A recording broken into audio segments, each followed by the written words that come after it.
Buhay Lakwatsa.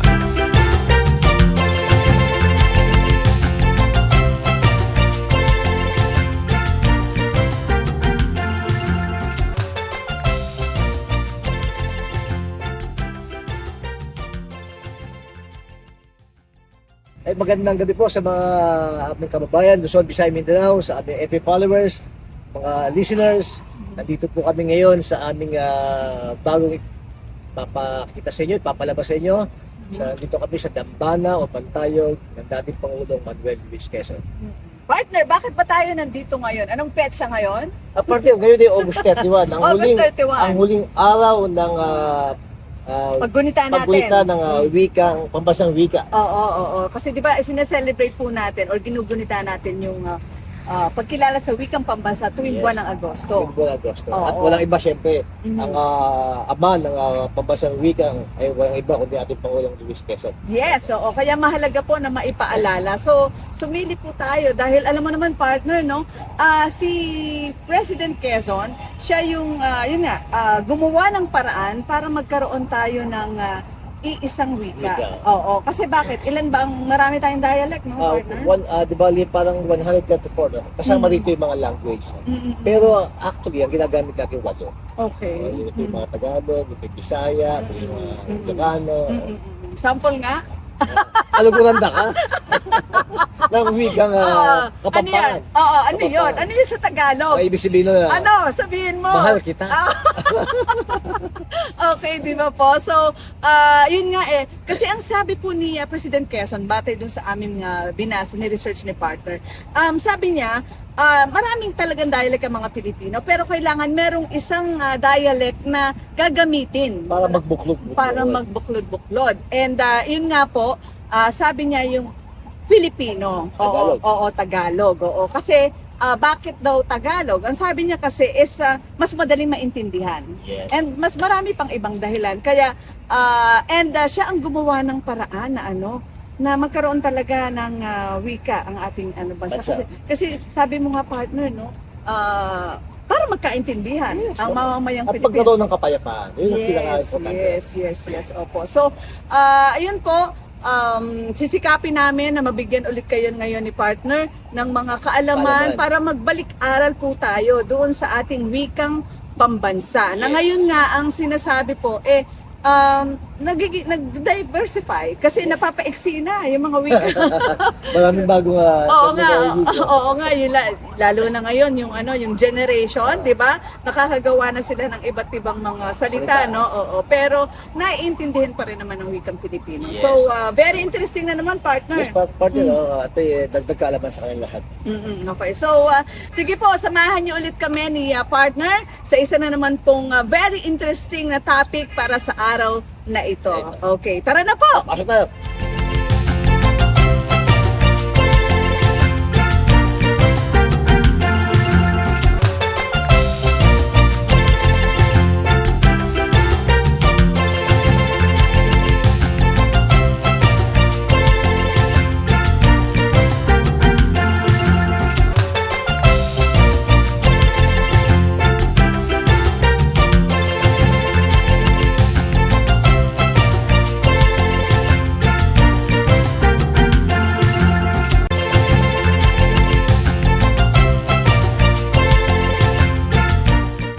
Partner, isang na namang makabuluhang kasaysayan ang ating ipapamahagi, ipapakinig sa ating mga viewers, televiewers, listeners ng ating programa. Nandito ang memorabilia, history ng ating Pangulong Quezon.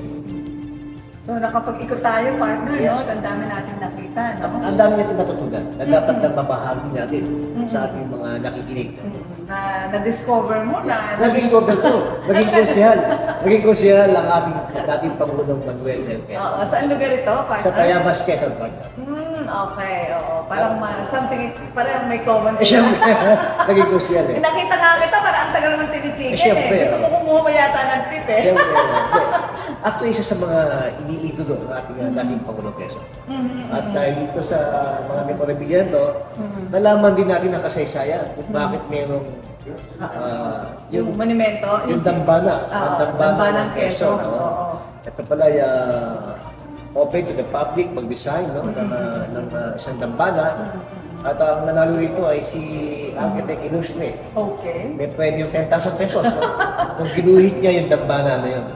At may taas na 66 meters, Okay. yan pala ang edad ng ating dating Pangulong Quezon.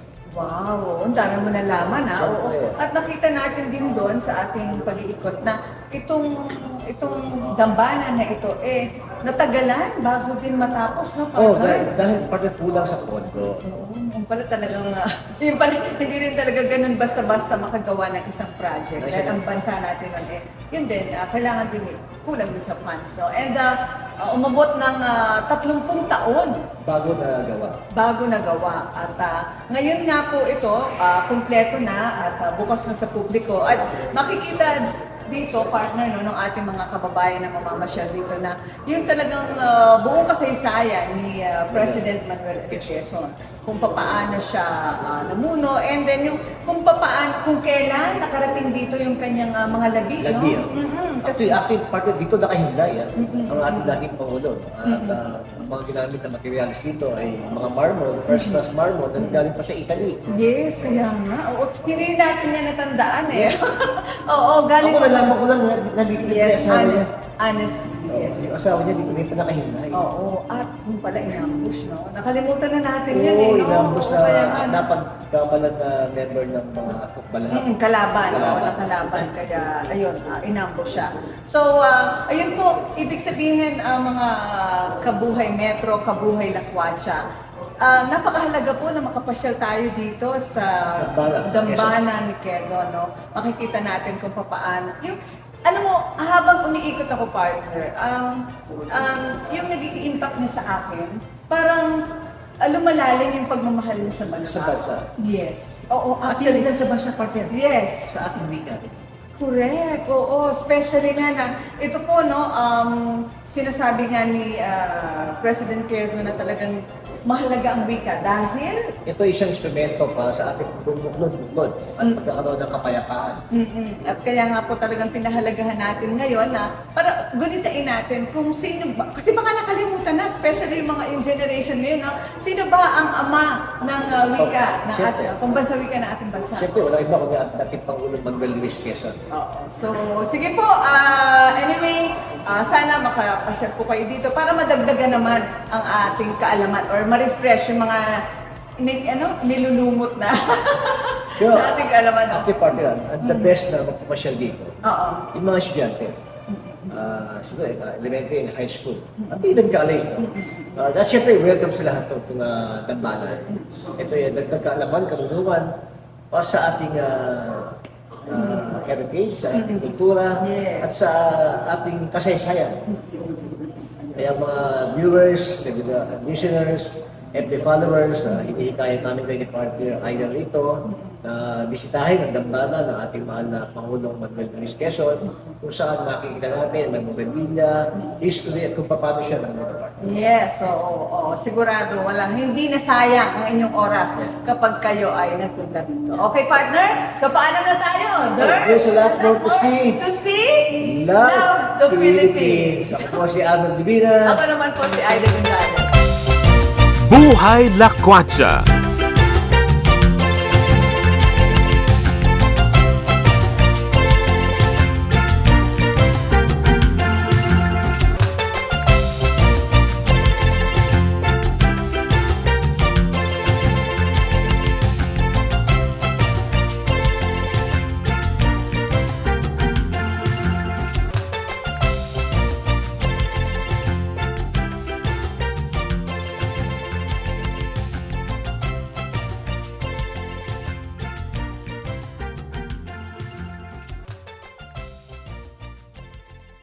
Araw-gabi! Partner! Ano ba ito, harana? Hindi, partner. Nandito ngayon tayo sa Bulaluhan ng Ramirez Street. Dito sa may Rotonda, Manila. No? Kasi yung grupo natin, pagkatapos magtrabaho, maglalakwatsa naman dito sa masarap na Bulaluhan sa Ramirez Street ni Aling Ellie. Yes. Oo, nga. Aling Ellie, kamusta na po kayo? Mabuti po. Oo, napadami kain namin eh. Ang sarap pala ng bulalo nyo. Thank you po. Thank you. Oo. Tsaka yung homemade na na longganisa. Kaya sabi ko dalang Oo. kayo. Kasi ano po yun, dito rin ginagawa. Gawa nyo. Ay, hamonado ba? Hamonado Parang ba yun? hamonado. Oo, parang kalasan ng batotay. Hindi ko alam. Yung sa longganisa ng Kabanatuan. Talagang nilasak mo, partner. Siyempre, Yun partner, yung Sulit. pagkakain. Sulit. Sulit na sulit ba? O sige, di ituloy-tuloy natin. Matapos tayong mabusog ngayon, tuloy-tuloy na. Kasi na-curious tayo, partner Doon sa nakita natin, ang daming tao, no? And tanungin nga natin si Aling Eli. Oo. Ma'am, ilang taon na ba itong bulaluhan ninyo dito? 40 nito. 40 years na. 4-0. Yeah. Halaga? 4-0? Hindi nagsimula kayo, 19 Ate, ano ba? 1983 1983. daw. 1983. Kasi gumraduate ka 1987 no? 86. Hindi naman Hindi, dito. 84. Nag-start ito dun sa tapat ng PLDT. Hindi Diyan sa Espanya. Di ba, PLDT yon. Okay. Tapos nasa labas, meron kaming karton. Nung una, Kaliton.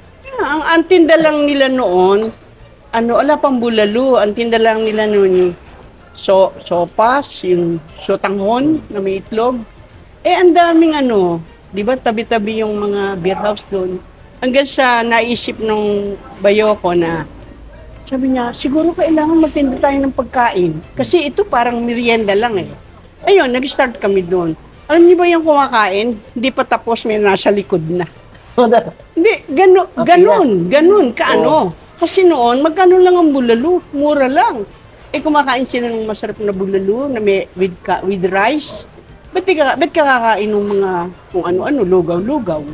Yun. Tapos taxi. Tapos Anong taxi? Yung mga taxi. Taxi driver. Taxi driver. Talagang doon sila. Hanggang sa, naisip namin, nung nag-start kami, 10 kilos na bulalo. 10 kilos, partner. 10 kilos. Naubos yung sa loob 10 ng... kilos, 3 piraso lang. Ang 1 kilo po ng bulalo, 3 piraso lang. Okay. Okay. Tapos, yan? Puro talagang paaya, binti. Hindi naman talagang, ilan lang ba ang niyan, baka o kalabaw, ilan lang sila.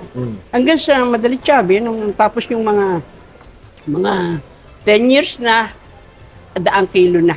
Daang kilo. Daang kilo na. 100 kilo na. Dito yun niluluto. Kasi ito, Bahay. oo, bahay ito, na inerkila namin. Narentahan nyo. Tapos dadalhin doon. Okay. Pagkano na, malaking kaldero. Di ngayon, sabi nung brother ko, aba, sa dami ng mga kumakain, naku, magagawa ang PLDT. Aalis na kayo. Oo. Parang squatter lang kasi yun. Kaya madalit sabi, yung mga kumakain, binuksan namin tong harapan na yan. Bahay ito, binuksan. Dito sila. Yung lahat ng kumakain doon, punta sila rito. Napuntahan dito, kahit malayo. Oo, ano to ha? Residential ito. Hindi ito commercial. Buti hindi kayo nareklamo. Hindi, Hindi kami ako nga lang kumakain. daw ang unang, nabuhay nga daw yung street. Okay. Kasi noon, nagkaroon na ng na ganun. Nakilala itong street na to dahil sa Nakilala inyo. po yun. Kaya ang akala nila, yung Ramirez, aplido. Pala Hindi, street. street yun. Ramirez street. Balita ko, Aling Eli, bago mag-pandemic, punong-puno daw yung street na to Sarado. Sarado po kami kasi puro take out lang. Kasi bawal pumasok. Ito, before pandemic. Before pandemic po, bago mag-pandemic. Bago mag-pandemic. Ay, puno po talaga. Napasyal ka na, di ba? Punong-puno. Ito, puno ito. Lahat. Yung Basta street po na yan, yung oras- sarado. Basta po yung oras ng pagkain. Kailangan naman po tabuin mo sila. Oo. Di ba? Sige, lahat ng Yun, awa ng Diyos hanggang sa ngayon po na ganun pa rin. Kung noon 100 kilo, Ngayon. Ngayon, 10 kilo? hindi, 300 kilo. 300 kilos po. Grabe. Pero partner, alam mo, Bulalo nun. grabe, no? Pero alam mo, partner, kung ano yung na-catch ng attention sa akin dito. Alin? 40 years sila nagtitinda ng ganyan. Masarap na pagkain, bulalo. Pero nabanggit ni Aling Eli na halos wala silang kinikita. Sa ngayon, Na talagang parang break even lang talaga sa parang ngayon. passion nila yung pagluluto at tinatangkilik yung luto nila, no? At very minimal lang kitaan nila, no? Oo, ang sinasabi nila partner nga na yung yung pagtulong, yung at least nakakabigay sila ng employment, para it's Trabaho, more than yeah. enough. Parang yun na rin yung income. Tama po ba yung aming Tama po. understanding? Tama ng po yun. partner? Kaya minsan po pinag-uusapan namin, sabi namin, alam mo kung di inyo itong lugar nito, nako, matagal na tayong nagsara. Pero paano yung mga tao? Nung pandemic yung mga tao namin na 40, nagbabayad kami apartment. Kasi hindi sila makauwi. Nag-stay in sila dito. Stay na sila. Ngayon po, miski ngayon yung mga tauhan namin naka-apartment. Wala kaming lugar eh. So, yung panahon ng pandemic na yun, continue operation nyo. Opo, pero ano lang, bukas lang na puro lang, Take take out. out. Okay, kumusta po yung sales nyo? Konting-konti. Parang Kung dati, sa nagluluto kayo ng pagkain 100 kilo. Nung pandemic, ilang siguro mga 30 kilos. 30 kilos. Pero at least, At partner, least, buhay pa rin. Yes. Buhay Oo, pa rin. kasi tsaka ang iniisip namin noon, paano namin papakainin yung mga tauhan Tauhan namin. nyo. Oo. Kaya yung habang may nabebenta ka, may pagkain sila. Hindi mo sila pwedeng gutumin. Siyempre, Di ba? Sabihin na natin na konti na nga lang yung binibigay na sweldo sa kanila, wala mo silang ginagawa. Dinidininak. Ganun ang ano. Kaya sabi namin, sige, tuloy lang ang buhay. So partner, bago tayo tuloy-tuloy na magpaalam, no, sarap pakipagkwentuhan, no, kay Aling Ellie. So nakita, ano po yung, sa pagnenegosyo nyo, 40 years, syempre, ano yung naging sikreto nyo doon para maging lasting? Kasi alam naman natin na hindi lahat naglalast, no? Pero sa nangyari Ano po, consistent at ang aming nagluluto, kapatid namin. Oo. Kaya po hindi kami po pwede na bara-bara. Ay nako, mapipupukan kaming sibuyas na malaki. Lahat ng maganda. Sabi niya, ibibigay mo sa tao yan, kailangan best. Anong gusto mo, yun ang bibigay mo. Wow. The same ang lasa noon at hanggang ngayon. quality, partner. Partner, quality. Yan ang dapat Consistency. yes, Opo. tama nga, Yun. consistency. Yan ang dapat mapakinggan o mapanood ng mga gusto magnegosyo ng pagkain. Totoo po Yes, yun. yes. Partner, yun, di ba? So, consistency, quality, importante. Oo, para hindi mag-suffer yung pagluluto nila. No? Aling Eli, etong coffee shop nyo, kailan po natayo yan? 2018. 2018. Ang tawag dito, balakutsa. Balakod Ah, siya. Balikot siya. Balikod siya. Ito yung ginagamit nila na parang sweetener. Oo. Hindi yung sugar natin na Hindi ano. yung sugar. Kala nga ng iba cookies eh. Akala ko hindi palot ito siya. Kala nila cookies. So, partner, hindi ito galing sa sugar cane. Sugar cane. Sugar cane din, kaya lang ibang iba yung form niya. Alam mo, partner, kasi lasyo siya ng ano, yung parang bao na panutya. Na panutya. Ganun ka. Kaya lang yung brown. Brown, no? Yan white. Okay, tama ako, ha? So, ayun. So, more or less, partner, nakuha na ba natin lahat ng Meron pa, yung, partner. importante. Kaya pa, partner, Oo. kailangan malaman natin kay Aling Ellie kung ano mapapayo niya sa mga gusto magnegosyo ng ganito. At nung nakaranas ng pandemya, anong ma-advise mo Oo. sa mga gusto magnegosyo ng ganito? Kasi po ang kailangan talaga, yung gusto mo ang gagawin mo. Mahirap po kasi yung gusto ko lang nito, mamaya ayoko na. Hindi ganoon. Kasi on and off yan eh. Hindi naman tuloy-tuloy, di ba? Kung hihina yung loob mo na, ay bakit walang benta ngayon? Ay tapos wala na naman benta ngayon. O, ito ka na. Parang nasira na yung gusto mo kasi tuloy-tuloy eh. Hindi naman ganun. Talagang meron ganun. Darating ka, dadaan ka doon sa medyo ano ba ito, Lord? Kasi po kami, number one talaga, ang Diyos, doon kami naniniwala. Hindi Correct. mo kami pababayaan. Correct. Kaya po yun. Kaya dire-diretso lang.